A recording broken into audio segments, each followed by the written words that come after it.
함께 하실 하나님의 말씀은 출애굽기 1장 1절부터 11절까지의 말씀입니다. 출애굽기 1장 1절부터 11절까지의 말씀 화면 보시면서 함께 교독하시겠습니다. 제가 먼저 읽습니다. 야곱과 함께 각각 자기의 가족을 데리고 애굽에 이른 이스라엘 아들들의 이름은 이러하니 이사갈과 스불론과 베냐민과 야곱의 허리에서 나온 사람이 모두 70이요 요셉은 애굽에 있었더라.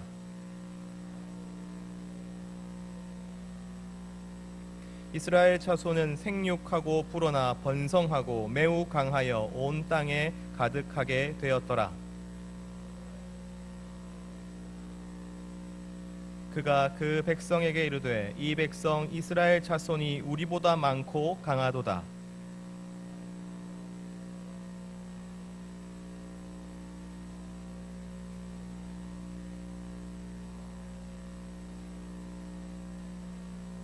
함께 읽겠습니다. 감독들을 그들 위에 세우고 그들에게 무거운 짐을 지워 괴롭게 하여 그들에게 바로를 위하여 국고성 비돔과 라암셋을 건축하게 하니라. 아멘. 올해 2월에 우리는 출애굽기 강해를 시작했습니다. 저는 12개 설교를 다 썼고요. 청년 공동체는 예쁘게 교재도 만들었습니다. 그런데 첫 번째 설교를 하자마자 코로나19가 터졌습니다. 그래서 그 설교를 하지 못하고 그 시리즈를 하지 못하고 긴급하게 코로나에 대한 설교로 함께 하였죠. 지금이 7월이니까 4개월이 흘렀습니다. 저는 이제 다시 출애굽기 강해를 시작하려 합니다. 4개월 전에 하려고 했던 설교를 지금 하는 것이니까 보통 때 같았으면 그냥 이런 말씀 없이 해도 별 무리가 없었을 것입니다. 하지만 이제 우리의 현실과 정황과 삶의 맥락이 완전히 달라져 버렸습니다. 고작 4개월이지만 그러나 코로나 이전과 코로나 이후는 같을 수 없는 것이지요. 그래서 저 또한 똑같은 설교를 할 수 없습니다. 출애굽기 설교를 다시 시작하지만 새로운 정황과 새로운 현실과 그리고 우리가 마주하고 있는 새로운 삶의 맥락에서 다시 설교해야 하는 것이죠. 12개를 다시 써야 됩니다, 여러분. 그 대주제는 바로 이것입니다. New Normal, New Nomad. 청년 공동체 지체가 아주 예쁘게 메인 이미지를 만들어 주었습니다. 제가 생각하는 너무나 그 모습을 잘 표현해 주어서 이 자리를 빌어 감사하다는 말씀을 드립니다. New Normal, New Nomad. 이 대주제를 가지고 앞으로 12주 동안 청년 공동체는 함께 은혜를 나누도록 하겠습니다. 먼저 New Normal부터 살펴보죠. New Normal이란 새롭게 시대의 변화에 따라서 우리가 가지고 있는 모든 기준이 달라지는 것을 의미합니다. 판이 바뀌는 것입니다. 세상이 달라지는 것입니다. 그 이전의 정상, 상식, 표준은 더 이상 유지되지 못하는 것이죠. 이제 새로운 표준이 생깁니다. 새로운 상식이 생깁니다. 정상에 대한 새로운 인식이 자리 잡게 되는 것이죠. 우리는 코로나19로 인하여 새로운 표준, 뉴 노멀을 마주하고 있습니다. 이제 우리는 언제쯤 우리가 예전으로 돌아갈 수 있을까를 물을 때를 지나왔습니다. 예를 들어보죠. 저는 이 새로운 시리즈 설교를 가지고서 우리가 함께 순모임 할 수 있게 되기를 바랬습니다. 예전처럼 순장들과 함께 새벽 2시, 3시까지 이 시리즈 설교를 가지고 함께 공부하고 함께 말씀을 나누는 시간이 있기를 바랬습니다. 순모임을 마치고 난 뒤에 위대엘 옆에 자그마한 공간에 모여서 오늘 말씀은 과연 우리에게 무슨 뜻인가? 이 말씀이 우리 청년들에게는 어떤 의미인지를 순장들과 함께 나누고 싶었습니다. 그리고 순장과 순원이 함께 모여 삶을 나누고 말씀을 나누는 그 시간이 너무나도 소중하기에 더욱더 잘 지켜내고 싶었습니다. 하지만 이번 주에 총리가 예배 외에 모든 소모임으로 모이지 말라라고 교회에 명령하였죠. 여러분, 저는 정부가 자신이 해야 할 일을 할 뿐이라고 생각합니다. 교회 소모임에서 계속하여 확진자가 일어나고, 그럼에도 불구하고 일부 교회에서 예전과 똑같은 여름 사역을 기획하고 있는 상황이었습니다. 참으로 부끄럽고 안타까운 일이 아닐 수 없습니다. 그래서 이것을 교회에 대한 부당한 압력이나 핍박이라고 생각하지 않습니다. 하지만 한편으로 정부가 임의로 모여도 되는 것과 모이면 안 되는 것을 정했다는 사실에 대해서 사려 깊지 못한 일방적인 명령을 했다는 데 대해서는 또한 안타까움을 가지고 있습니다. 하지만 여러분, 이제 이것이 우리가 마주한 뉴노멀입니다. 이제 점점 더 그러한 소그룹이 힘들어지는 세상이 오게 될 것입니다. 무엇보다도 안전이 중시되는 사회가 될 것입니다. 우리가 예전에 모였던 것처럼 그렇게 자유롭게 우리 마음대로 모일 수 있는 그런 때는 여러분, 조만간엔 오지 못할 것입니다. 그렇다면 이제 우리가 지금까지 살아왔던 대로, 우리가 익숙한 대로 그대로 살기 위해 노력하는 것이 아니라 우리가 새로운 이 뉴노멀에 맞추어서 무엇을 할지를 고민해야 하는 것이죠. 어떻게 우리는 이 뉴노멀 가운데 말씀을 나눌 수 있겠습니까? 사회적 거리두기를 철저히 지키는 가운데 영적인 거리를 줄여나갈 수 있겠습니까? 어떻게 우리의 공동체는 유지되어야 하고, 어떻게 우리는 그럼에도 불구하고 모임을 시도해야 합니까? 뉴노멀에 맞춘 새로운 고민과 새로운 생각들과 시도들이 우리 가운데 있어야 하는 것이죠. 사랑하는 청년 여러분, 고개를 드세요. 이미 새로운 질서가 만들어졌습니다. 그 규모와 속도는 우리가 상상할 수 없을 정도입니다. 이제 어제처럼 누구도 살아가지 못합니다. 여러분의 공부와 여러분의 일과 여러분의 미래와 여러분의 삶은 모두 다 뉴노멀에 맞추어져야 합니다. 그렇지 않다면 여러분, 우리는 도태되고 말 것입니다. 그 도태됨이 지금 당장 일어나지는 않겠지만 옛 질서에 속해져 있는 것들은 점점 쪼그라들 것입니다. 그러니 당장 여러분, 이 문제가 내 문제가 되어야 합니다. 이 고민이 나의 고민이 되어야 합니다. 당장 책을 사서 읽으십시오. 이 주제로 친구들과 함께 이야기를 나누십시오. 강의를 듣거나 뉴스에 귀를 기울이십시오. 그것들 모두가 유익하지는 않겠지만, 그러나 그 시간들은 여러분들로 하여금 고민하게 만들 것입니다.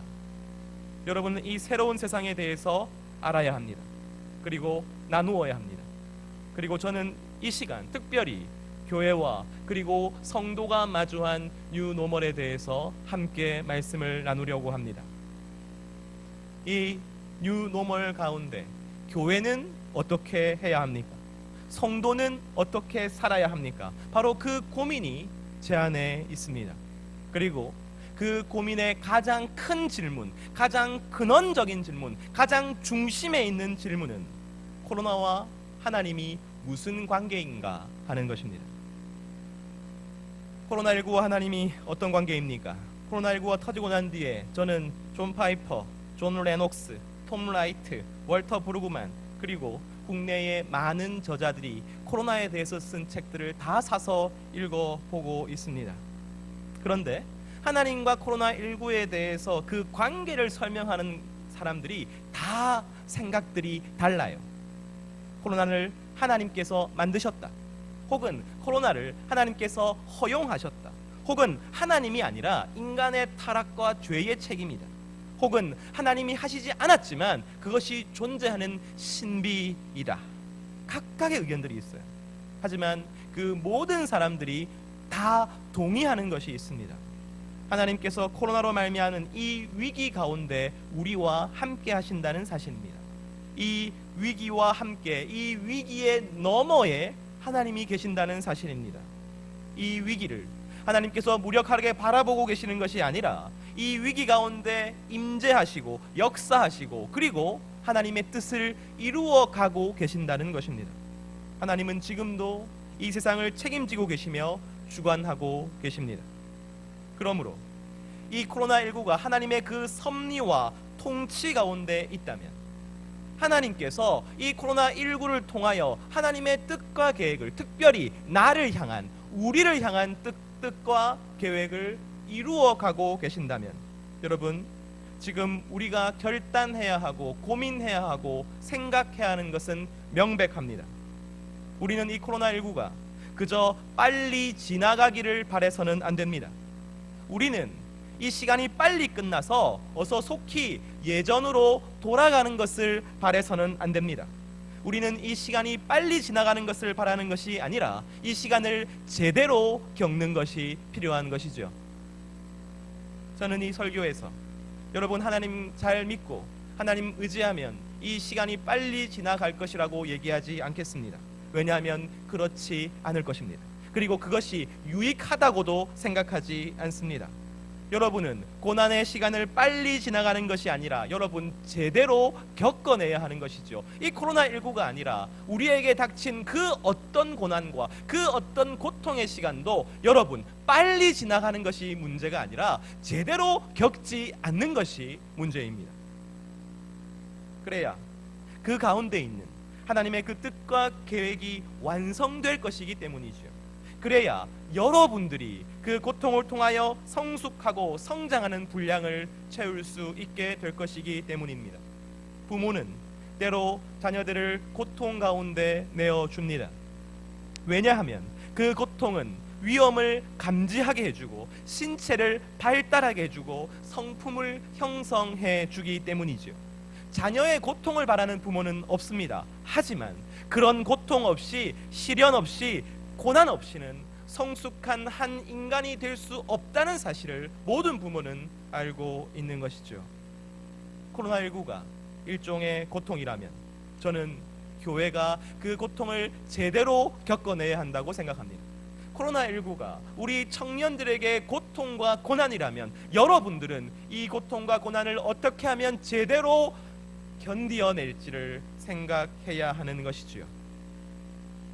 우리가 제대로 이 고통과 고난을 견디어내고 겪어낸다면 우리는 진정 올바른 변화, 하나님이 원하시는 변화를 맞이하게 될 것입니다.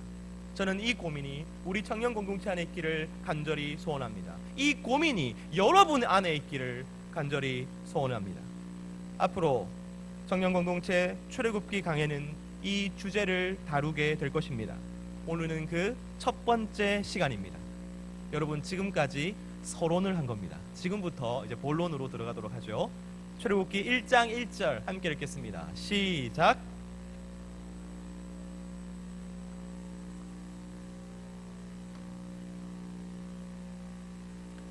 성경을 읽을 때, 특별히 모세오경을 읽을 때는 책과 책이 연결이 돼 있다라고 생각하셔야 합니다.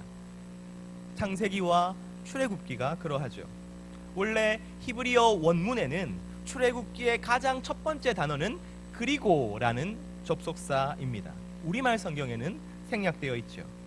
우리가 함께 읽은 본문은 애굽으로 온 이스라엘 아들들, 야곱의 아들의 이름들이 적혀져 있습니다.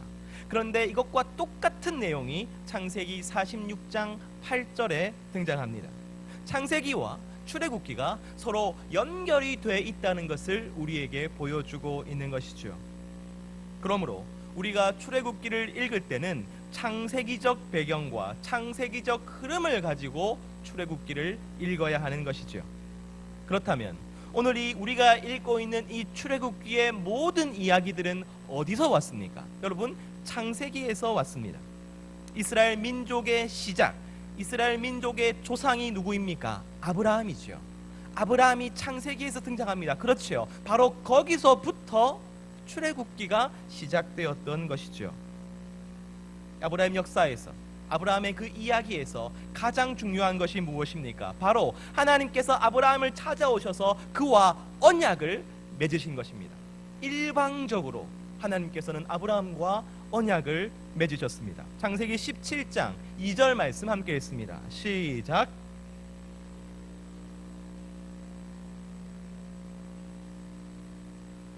지금 재산도 얼마 없고 도부살이하고 있고 자식도 없는 아브라함에게 하나님은 이렇게 약속하십니다. 너를 크게 번성하게 하겠다. 그뿐만이 아닙니다. 아브라함의 그 일생 동안 하나님은 계속해서 그에게 약속하시지요. 내가 너에게 저 하늘의 별과 같이 자손들을 주겠다. 바다의 모래처럼 자손이 많게 하겠다라고 약속하십니다.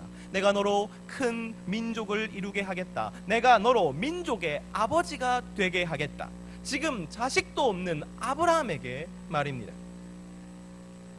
하나님은 그에게 기적적으로 아들 이삭을 주셨죠. 그리고 이삭의 아들 야곱을 통해서, 야곱의 그 파란만장한 삶을 통해서 12명의 아들을 주십니다. 그리고 그 12명의 가족들은 천신만고 끝에 애굽으로 들어가게 되지요. 바로 그것이 창세기의 이야기였습니다. 그리고 여러분, 그리고 오늘 본문이 등장하는 것이지요. 출애굽기 1장 7절 말씀 함께 읽습니다. 시작.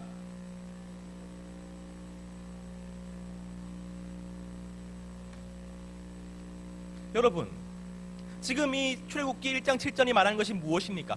그 옛날에 아브라함에게 하셨던 그 약속을 하나님이 바로 지금 이루어 주셨다는 것을 우리에게 보여주고 있는 것입니다. 하나님께서 아브라함을 선택하셔서 하나님을 믿게 하시고, 그리고 그를 인도하셔서 그 모든 삶 가운데 함께 하셨습니다. 그에게 복을 주셨습니다. 때로는 시련을 주셨지요. 하지만 그 모든 과정을 통해서 그의 아들, 그의 손자, 그리고 그의 후손들이 생육하고 번성하여 매우 강하여 온 땅에 충만하게 만들어 주셨습니다. 창세기와 출애굽기를 연결해서 생각하면 출애굽기 1장 7절이야말로 창세기의 결론이고 약속의 성취고, 그리고 은혜와 축복이 다 이루어진 결과인 것이죠. 이스라엘 백성들은 애굽이라는 가장 강대하고 부유한 세상 가운데 아주 잘 사는 민족이 되었습니다. 그들은 아브라함과 이삭과 야곱의 자신들의 그 조상의 하나님을 믿고 있었고, 고센이라는 땅에서 자기들끼리 모여서 아름답고 즐겁고 행복하게 살고 있었으며, 그리고 자신에게 익숙한 목축을 하면서 즐거운 일을 하며 살고 있었습니다. 예수 믿어서 물론 여러 가지 우여곡절이 있을 수 있겠지만 결국에는 복받고 은혜받고 축복받고 그래서 행복한 삶을 사는 것, 여러분, 이것이 어쩌면 우리가 원하는 삶의 모습이 아닙니까? 바로 그것을 출애굽기 1장 7절은 우리에게 보여주고 있는 것이죠. 생육하고 불어나 번성하고 매우 강하였다는 이 말은, 여러분, 내가 그토록 원하는 권력을 가지게 되었다는 의미입니다. 내가 그토록 원하는 많은 재물을 소유하게 되었다는 의미입니다. 내가 명예와 인기를 누리게 되었다는 의미입니다. 내가 내 자신의 의미를 충족시키고 행복하고 만족한 삶을 살아가게 되었다는 의미입니다. 왜냐하면 고대 시대의 가장 큰 축복이 바로 생육하고 번성하는 것이었기 때문이죠. 내가 원하는 것이 모두 다 이루어지는 세상이었습니다. 그들은 하나님의 축복을 받아서 기쁘고 만족하고 행복한 삶을 살고 있었습니다. 그것은 하나님의 약속의 성취였고 그들의 믿음의 증거였고, 그리고 하나님께서 그들과 함께 하심 때문이었습니다. 창세기의 모든 역사가 오늘 이 말씀으로 정리된 것이죠. 여러분, 그런데 이상한 일이 일어납니다. 출애굽기 1장 8절 말씀 함께 읽습니다. 시작.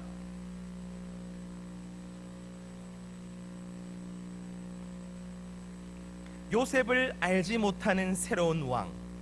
여러분, 이 왕이 세워졌는데 요셉을 알지 못했대요. 이 왕을 여러분 그저 공부 좀 안 한 왕이라고 생각하시면 안 됩니다. 배은망덕한 왕이라고 생각하시면 안 됩니다. 애굽을 통치하는 왕조가 바뀐 것입니다. 이집트, 애굽의 역사는 함 계열, 즉 아프리카 쪽 왕조의 역사입니다. 그런데 그 긴 역사 가운데 이스라엘 전체 역사로 보면 아주 짧은 시간, 세 왕만이 저 가나안 쪽 셈족 바로가 세워졌었습니다. 가나안에서 이집트를 침공해서 세운 이방인 왕조가 세워졌죠. 역사는 그것을 힉소스 왕조라고 부릅니다. 잠시 설명하자면 그 힉소스 왕조와 그리고 히브리인이 비슷한 가나안 사람들이에요.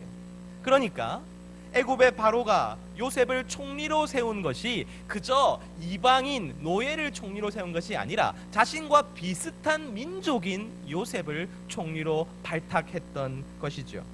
요셉이 총리가 되는 사건은 이러한 역사적인 맥락을 가지고 있는 것입니다. 아주 잠깐 요셉은 정말로 그 힉소스 왕조, 셈족 계열의 바로 그들이 있을 때 너무나도 은혜를 입은, 축복이 되는, 그리고 감사한 사람이었겠죠. 그리고 그들의 후손인, 그들의 동족인 히브리 민족 또한 그러했을 것입니다. 그런데 이제 그 이전의 왕조로 함 계열의 아프리카 쪽의 그 바로로 바뀌어 버린 것이지요.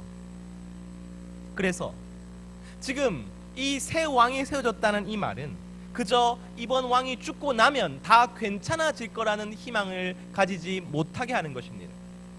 다음 왕이 히브리 민족에 대한 생각을 바꾸기만 하면 우리의 이 모든 문제가 사라질 것이라는 의미가 아닌 것이지요. 여러분, 히브리 민족들은 다시는 예전으로 돌아갈 수 없습니다. 이제 그들은 새 판이 짜여졌다는 것을 인정해야만 하는 것이죠. 세상이 완전히 바뀌었습니다. 다시 말해 뉴 노멀인 것이죠. 이스라엘 백성들은 이제 완전히 새로운 세상, 완전히 새로운 기준, 완전히 새로운 상식 가운데 살아야 했던 것입니다. 그 이전에 당연히 그들이 누리고 있었던 것들은 이제 모두 다 빼앗기게 되었습니다. 그 누구도 예외가 없습니다. 이 갑작스러운 반전, 여러분, 이 반전이 지금 우리가 맞이한 이 코로나19와 비슷하지 않습니까? 이스라엘 백성들이 무엇을 잘못했습니까? 여러분, 이들은 그저 창세기의 그 약속을 믿으며 잘 살아보려고 노력했을 뿐입니다. 자신의 삶의 정황 가운데 최선을 다해 신앙생활하고 최선을 다해 일하고 최선을 다해 공부하고 노력했을 뿐입니다. 그런데 왜 이 모든 것을 다 빼앗겨야 하고 모든 기회를 다 상실해야 되고 모든 어려움 가운데 처하게 되는 것입니까? 왜 이들이 뉴 노멀을 맞이해야 하는 것입니까? 그 이유는 지금 이 모습이, 지금 이들이 살아가고 있는 그 삶이 하나님께서 약속하신 전부가 아니었기 때문입니다. 하나님은 분명히 그들에게 번성함을 약속하셨습니다. 하지만 하나님은 그것만 약속하지 않으셨습니다. 하나님은 이스라엘 백성에게 남은 약속을 지키려 하시는 것이죠. 창세기 17장 7절에서 8절 말씀 함께 읽습니다. 시작.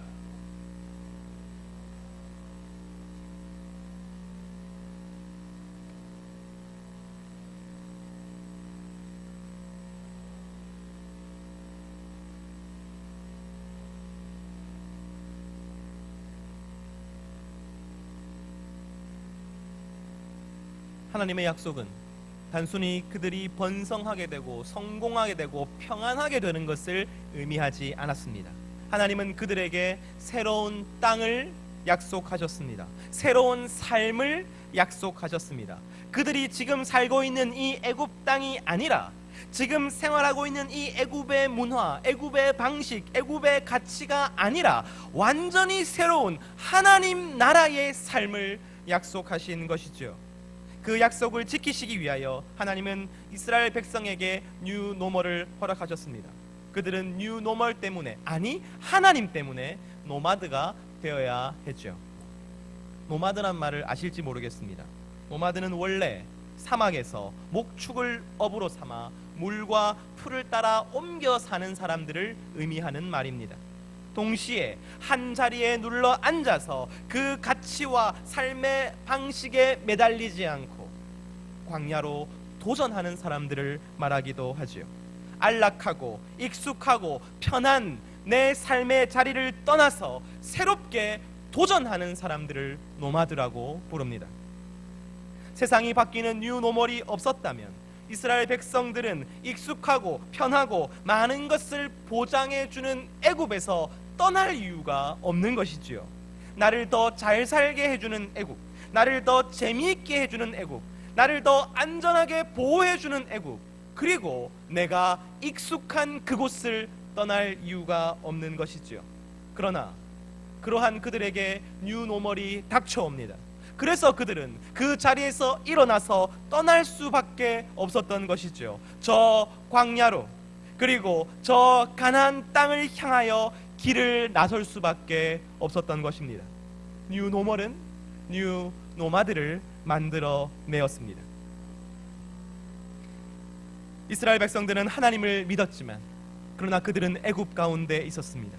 애굽 안에서 애굽 사람들과 똑같이 생각하고 애굽 사람들과 똑같이 말하고 애굽 사람들과 똑같이 행동하며 똑같이 선택하고 똑같이 욕망하고 똑같이 두려워하며 살고 있었습니다.